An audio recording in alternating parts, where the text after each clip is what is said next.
Você já teve ou conhece alguém que já teve lesões no pênis ou na vagina e ficou com receio de ser herpes? Você já ouviu falar de herpes genital? Então preste atenção nesse vídeo porque é disso que eu vou falar, herpes genital.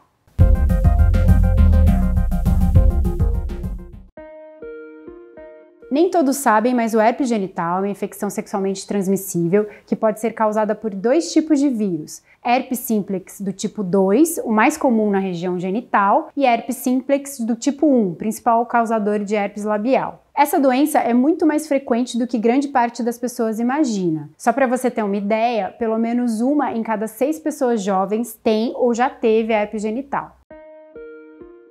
Sendo assim tão frequente, a primeira informação que você deve saber é: quando você deve suspeitar que tem herpes genital? Quais são os sintomas? Aqui eu acho importante fazer uma divisão entre a primeira infecção, que é quando você pegou o vírus, e o que ocorre depois da primeira infecção. Vou começar com a primeira infecção. Algumas semanas após o contato sexual, podem surgir pequenos grupos de bolhas bem pequenas na região genital. Na mulher, elas podem aparecer na vulva, vagina, nádegas e coxas, e no homem aparecem no pênis, escroto, ânus e nádegas. Depois de algum tempo, essas bolhas se tornam úlceras, feridas que podem ficar dolorosas. Após o primeiro contato, também podemos ter ínguas, que são linfonodos aumentados, febre, dor nas articulações e sensação de mal-estar, como quando estamos gripados. Geralmente, as lesões que aparecem criam crostas e os sintomas melhoram em 2 a 3 semanas. Em alguns casos, a pessoa pode sentir dor para urinar ou até para evacuar, dependendo de onde estão localizadas essas bolhas. Mas lembre-se, algumas pessoas têm poucos sintomas e não percebem as feridas, e outras não sentem nada, mesmo na primeira infecção.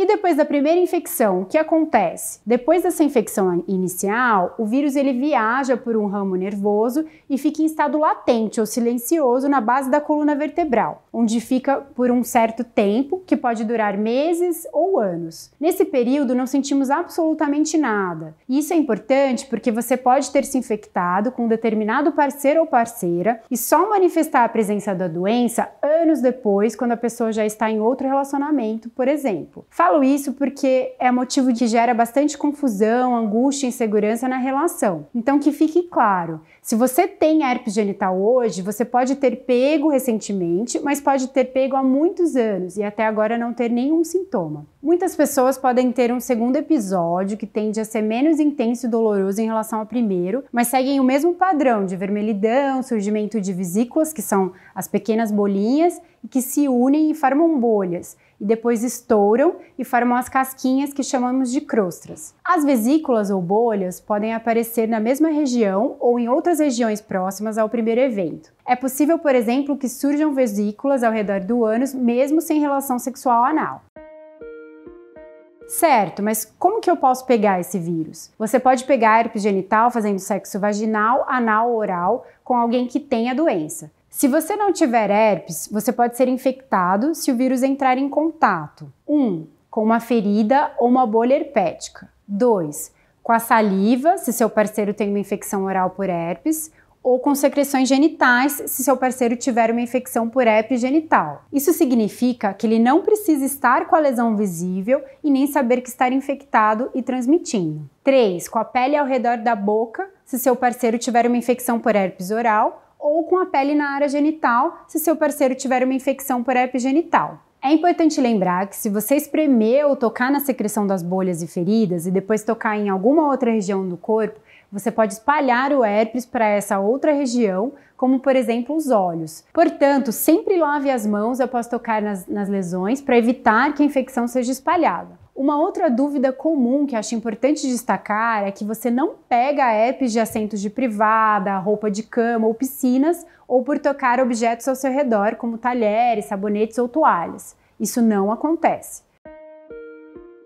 Bom, uma vez que você está com a suspeita de herpes genital, o que fazer? Como é feito o diagnóstico? O diagnóstico ele é clínico, a partir da sua história, do seu exame físico, um profissional bem treinado ele consegue assegurar o diagnóstico. Existem alguns exames que por vezes são solicitados, principalmente as sorologias, que são obtidas pelo sangue e só mostram que a pessoa teve contato com o vírus. Mas esses testes podem mais confundir do que ajudar, principalmente se são realizados em indivíduos sem sintomas. Em alguns casos, se há dúvidas em relação às possíveis causas das úlceras, o médico pode realizar um exame que vê a molécula do vírus, o RT-PCR.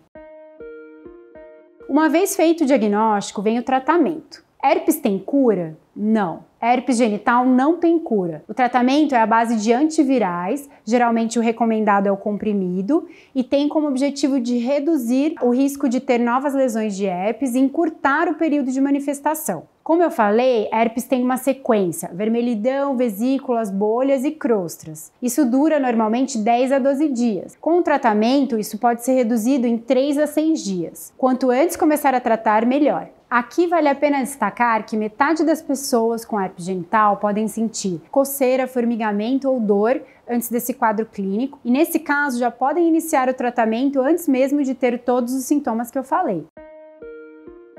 Entendido o que é herpes genital, sintomas, formas de transmissão, diagnóstico e tratamento, tem mais 3 informações que eu acho muito importante você saber. Primeiro, uma pergunta bastante comum é: tenho herpes, ainda posso ter relação sexual? Se você tem herpes, você deve falar com seu parceiro ou parceira sexual para que ele ou ela saibam do risco envolvido. O uso de preservativos pode ajudar a diminuir o risco de transmissão, mas não é uma garantia total. Ter feridas ou outros sintomas de herpes podem aumentar o risco de disseminação da doença. Além disso, é importante lembrar que, mesmo que você não tenha nenhum sintoma, você ainda pode infectar seus parceiros sexuais. Segundo, e se eu estiver grávida? O herpes genital pode afetar meu bebê? É muito importante relatar ao seu médico se você tem sintomas durante o pré-natal. O herpes genital durante a gravidez pode levar ao aborto ou trabalho de parto antes da hora. Além disso, se você entrar em contato com o vírus durante o trabalho de parto, o bebê pode ter um quadro grave, chamado herpes neonatal. Por isso, talvez você precise usar medicação até o fim da gravidez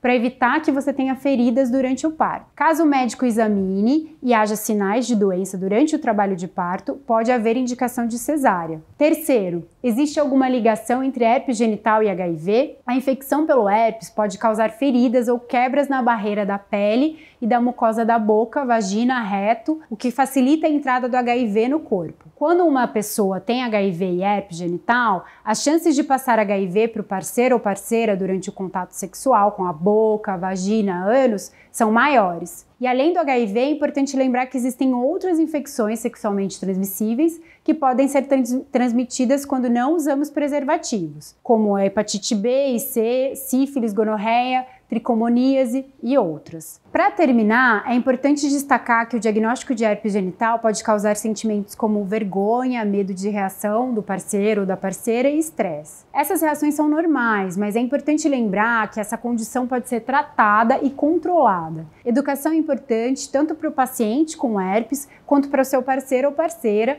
para que as duas pessoas saibam o que esperar e como prevenir a transmissão. Nesse caso, mais do que nunca, a informação é prevenção. Se você está com suspeita de herpes genital, não deixe de procurar um médico, que pode ser um clínico geral, infectologista, urologista e um ginecologista. Se você tiver interesse, aqui no Doutor Ajuda tem outros 2 vídeos que podem complementar o que eu falei, o de herpes e o de herpes zoster. Esse é o objetivo do canal Doutor Ajuda, educação em saúde. Informações em saúde e bem-estar confiáveis para você se cuidar melhor. Você está gostando do canal Doutor Ajuda? Então se inscreva no canal. Para se inscrever, você tem que entrar na página do canal Doutor Ajuda no YouTube e clicar em se inscrever. Tá vendo esse sininho aí que fica aí do lado? Clique nesse sininho que automaticamente você vai receber os vídeos toda semana. Se você gostou desse vídeo que acabou de assistir, deixe seus comentários, curta e compartilhe com seus amigos e familiares.